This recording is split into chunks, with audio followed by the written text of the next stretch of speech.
আবার ক্রিকেট হারিয়ে দিচ্ছে ফুটবলকে। হ্যাঁ, এটা নিয়ে দু একটা কথা বলে আজকের ভিডিওর টপিকে যাব। আমাদের ভারতবর্ষে ক্রিকেট সবসময় প্রাথমিক চয়েস হয়ে থাকে। এটা নিয়ে অনেকে অনেক কথা আমাকে বলেছেন যে কেন ক্রিকেট এগিয়ে, ফুটবল কেন পিছিয়ে। আপনারা এই মুহূর্তে দাঁড়িয়ে সেটা খুব ভালোভাবে বুঝতে পারবেন। বাংলার যে সমস্ত ভালো ভালো ইউটিউবাররা ফুটবল কভার করে, যাদের ভিডিও অন্তত আমি দেখি, তারা কিন্তু আস্তে আস্তে ক্রিকেটের দিকে কনসেন্ট্রেট করতে শুরু করেছে। কারণ এই মুহূর্তে ফুটবল নিয়ে আলোচনায় কোনো ভিউ কেউ পাচ্ছে না। এবং বহু মানুষ আছে যারা এই ইউটিউবে ভিডিও করে সেই ভিডিও থেকে আসা টাকা দিয়েই সংসারটা চালায়। ফলে তাদেরও সংসার চালানোর তাগিদ থেকে তাদেরকে ক্রিকেটের দিকে আস্তে আস্তে শিফট করতে হচ্ছে। এবং এই মুহূর্তে ক্রিকেট নিয়ে আলোচনা করলে প্রচুর ভিউ পাওয়া যাচ্ছে এবং সেখান থেকে অনেক টাকা তারা রোজগার করতে পারছে। অথচ ফুটবল নিয়ে আলোচনা করলে কোনো মানুষ সেরকমভাবে দেখছে না। এমনকি টপিক ইন্টারেস্টিং হলেও তারা খুব একটা ইন্টারেস্ট দেখাচ্ছে না। জেনারেলি মোহনবাগানের কোনো ম্যাচ থাকলে বা ইস্টবেঙ্গলের কোনো ম্যাচ থাকলে তার আগে পরে ভিডিওগুলোতে একটু ভিউ আসে। আমি অনেকের ভিডিও লক্ষ্য করে দেখলাম যে গত কিছুদিন ধরে মোহনবাগানের ম্যাচ হোক, তারপরে মোহনবাগান জিতুক, খুব ভালোভাবে জিতুক, খারাপভাবে জিতুক, যাই হোক না কেন, কেউই খুব একটা ইন্টারেস্ট দেখাচ্ছে না। ইস্টবেঙ্গলের ক্ষেত্রেও ব্যাপারটা একই রকম। তো বাংলার মতো জায়গায় যেখানে আমরা ফুটবল নিয়ে গর্ব করি, সেখানেই যদি এই হালটা হয় তাহলে সারা ভারতে আর কি হচ্ছে সেটা আলাদা করে বলতে হবে না। এই কারণেই অল ইন্ডিয়া লেভেলের কোনো বড় ফুটবল চ্যানেল সেইভাবে ওঠে না যেভাবে ক্রিকেটের চ্যানেল উঠে আসে। তবে যারা আমার মতো ফুটবলটাকে মন থেকে ভালোবাসেন তাদেরকে বলবো যে এই হতভাগা আছে আপনাদের জন্য। ভালো হোক মন্দ হোক, রোজ একটা করে ভিডিও দেওয়ার চেষ্টা করে যাই। আজকে শরীরটা একদমই ভালো নেই, তাই আর একটু দেরিও হলো কিছুটা, তবুও চেষ্টা করে যাচ্ছি একটা করে ভিডিও আপনাদের জন্য রোজ নিয়ে আসার। আজকের ভিডিওর মেন টপিক যেটা, সেটা একজন রিকোয়েস্ট করেছিলেন, কমেন্টে বলেছিলেন প্লিজ এটা নিয়ে বানাও ভিডিও। সেটা হচ্ছে যে মোহনবাগান প্লেয়ারদের কার কতদিন পর্যন্ত কন্ট্রাক্ট রয়েছে, আর তার সঙ্গে আলোচনা করে নেব গ্রেগ স্টুয়ার্টের চোট সম্পর্কে কি কি আপডেট এলো, সেটা নিয়ে কি জানা গেল। প্রথমে শুরু করা যাক গোলকিপার পজিশন থেকে। বিশাল কাইতের কন্ট্রাক্ট রয়েছে 2029 সাল পর্যন্ত। এবং আমাদের আরেকজন যে গোলকিপার আছে ধীরাজ সিংয়ের কন্ট্রাক্ট রয়েছে কিন্তু 2025 সাল পর্যন্ত। আর মোহনবাগানের 3 নম্বর গোলকিপার সাইদ জাহিদ, ওর কন্ট্রাক্টটা রয়েছে 2027 সাল পর্যন্ত। এরপর যদি চলে আসি ডিফেন্সের দিকে, তাহলে প্রথমেই চলে আসবো সুভাশিসের কন্ট্রাক্ট রয়েছে 2027 সাল পর্যন্ত। এবং আরেকজন ডিফেন্ডার আশিস রাই, তারও কন্ট্রাক্ট রয়েছে 2027 সাল পর্যন্ত। একইভাবে দীপেন্দুরও কন্ট্রাক্ট রয়েছে 2027 সাল পর্যন্ত। এছাড়া দুজন জুনিয়র প্লেয়ার যারা রয়েছে ডিফেন্সে, অমনদীপ সিং এবং সুমিত রাঠি, দুজনের কন্ট্রাক্টই কিন্তু 2025 সালে মানে সামনের বছর এক্সপায়ার হতে চলেছে। এবার যদি ডিফেন্সের বিদেশিদের কথা বলেন, তাহলে প্রথমেই বলি নুনো রেজ, ওর সাথে কিন্তু কোনো কন্ট্রাক্টের ডিটেলস কোথাও পাওয়া যায়নি যে ওর কতদিনের চুক্তিতে ও এসছে, মোহনবাগান কি কন্ট্রাক্ট করেছে তার সাথে, এর কোনো ডিটেলস কোথাও নেই। নেক্সট যদি চলে আসি টম অ্যালড্রেডের কন্ট্রাক্ট কিন্তু 2025 সালে মানে সামনের বছর শেষ হতে চলেছে। মানে 1 বছরের কন্ট্রাক্টেই টম অ্যালড্রেড কিন্তু এসছিল। এবার সেটা রিনিউ হয় কিনা সেই দিকে চোখ রাখতে হবে।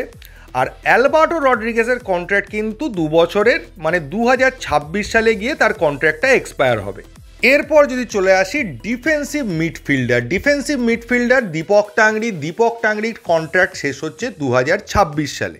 এর সাথে মজার একটা ব্যাপার আছে, গ্লেন মার্টিন্সও কিন্তু রয়েছে। আপনারা ভুলে গেলে হবে না, আপনারা যতই ভুলে যান, গ্লেন মার্টিন্স বলে একটা প্লেয়ার আমাদের টিমে কিন্তু আছে, তার কন্ট্রাক্টও কিন্তু 2026 সাল পর্যন্তই রয়েছে। অতএব যদি কোনো রকম চেঞ্জেস কিছু না হয় বা মিউচুয়াল কন্ট্রাক্ট ট্রান্সফার বা কোনো ট্রান্সফার না হয়, তাহলে কিন্তু গ্লেন মার্টিন সামনের বছরও আমাদের টিমের সাথে থাকছে। এটা মোহনবাগান সমর্থকদের কাছে নিঃসন্দেহে খুব ভালো খবর।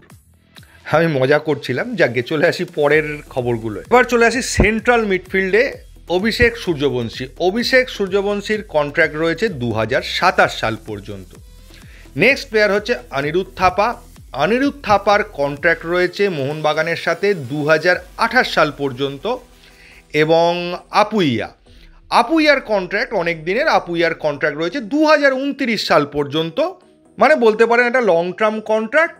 আপুইয়া, থাপা এরা এখন আপাতত অনেক দিনই থাকছে। এবার যদি চলে আসি অ্যাটাকিং মিডফিল্ডার বলতে প্রথমেই আসছে আব্দুল সামাদ, তার কন্ট্রাক্ট রয়েছে 2028 সাল পর্যন্তই। ওই থাপা আর সাহাল তো একই সঙ্গে এসেছিল, ওদের কন্ট্রাক্টটা সেম টাইপেরই, তো ওই একই টাইম পর্যন্ত রয়েছে, 28 সাল পর্যন্ত।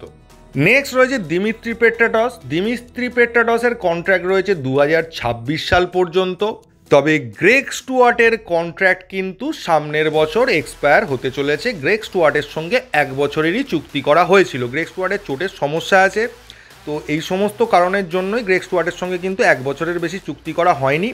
এবার ম্যানেজমেন্ট ডিসাইড করবে যে গ্রেগ স্টুয়ার্টের সঙ্গে চুক্তি বাড়াবে নাকি তার বদলে অন্য বিকল্প ভাবনা চিন্তা কিছু করবে। এবার যদি চলে আসি 3টে উইঙ্গার, আশিক কুরুনিয়ান, তারও 2027 সাল পর্যন্ত, লিস্টন কোলাসো, তারও 2027 সাল পর্যন্ত, আর মনবীর সিং, তারও 2027 সাল পর্যন্তই কন্ট্রাক্টটা রয়েছে। এবার যদি চলে আসি আমাদের স্ট্রাইকারদের মধ্যে প্রথমেই আসছেন জেসন কামিন্স, তার কন্ট্রাক্ট রয়েছে 2026 সাল পর্যন্ত। তারপরে আসছে জেমি ম্যাকলারেন, যিনি এবছরই এসছেন। জেমি ম্যাকলারেনের কন্ট্রাক্ট রয়েছে 2028 সাল পর্যন্ত। এবং সুহেল আহমেদ ভাট, ওর কন্ট্রাক্ট কিন্তু 2025 সালে মানে সামনের বছর এক্সপায়ার হয়ে যাচ্ছে। এবার আমাদের চোখ রাখতে হবে কাদের সাথে মোহনবাগান কন্ট্রাক্ট এক্সটেনশন করে। ফেব্রুয়ারি মাসের পর থেকে মার্চ মাস থেকে কিন্তু এই কন্ট্রাক্ট এক্সটেনশনের কাজটা ধীরে ধীরে শুরু হয়ে যাবে এবং তখনই কিছুটা ক্লিয়ার হয়ে যাবে কে থাকছে আর কে থাকছে না। যদি কন্ট্রাক্ট এক্সটেনশন না হয়, যাদের 2025 সালে শেষ হয়ে যাচ্ছে, তারা অটোমেটিক্যালি চলে যাবে। তো আপনাদের কি মতামত, 2025 সালে যাদের কন্ট্রাক্টগুলো শেষ হচ্ছে তাদের কার কার কন্ট্রাক্টটা বাড়ানো উচিত বলে আপনাদের মনে হয়, সেটা প্লিজ কমেন্ট করে জানাবেন। এবার চলে আসি মোহনবাগান প্র্যাকটিসের খবরে এবং গ্রেগ স্টুয়ার্টের আপডেট নিয়ে। মোহনবাগান গতকাল থেকে আবার প্র্যাকটিসে নেমে পড়েছে এবং মোহনবাগান সমর্থকদের জন্য খুব ভালো খবর সেটা হচ্ছে গ্রেগ স্টুয়ার্ট কিন্তু কালকে নর্মাল প্র্যাকটিস করেছেন, অনেক দিন পর বলতে পারেন।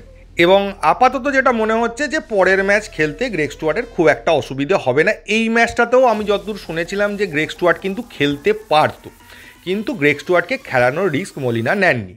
তবে আশিস রায়েরকে নিয়ে কিন্তু একটু চাপ আছে। পরের ম্যাচটা আশিস রায়ের খেলা নিয়ে কিন্তু একটা ডাউট রয়েছে। আমি আগেই বলেছিলাম যে যতই মেডিকেলি বলা হোক 10 দিনের রেস্টের পর ঠিক হয়ে যাবে, এটা টোটালি পেশেন্টের ওপর ডিপেন্ড করে।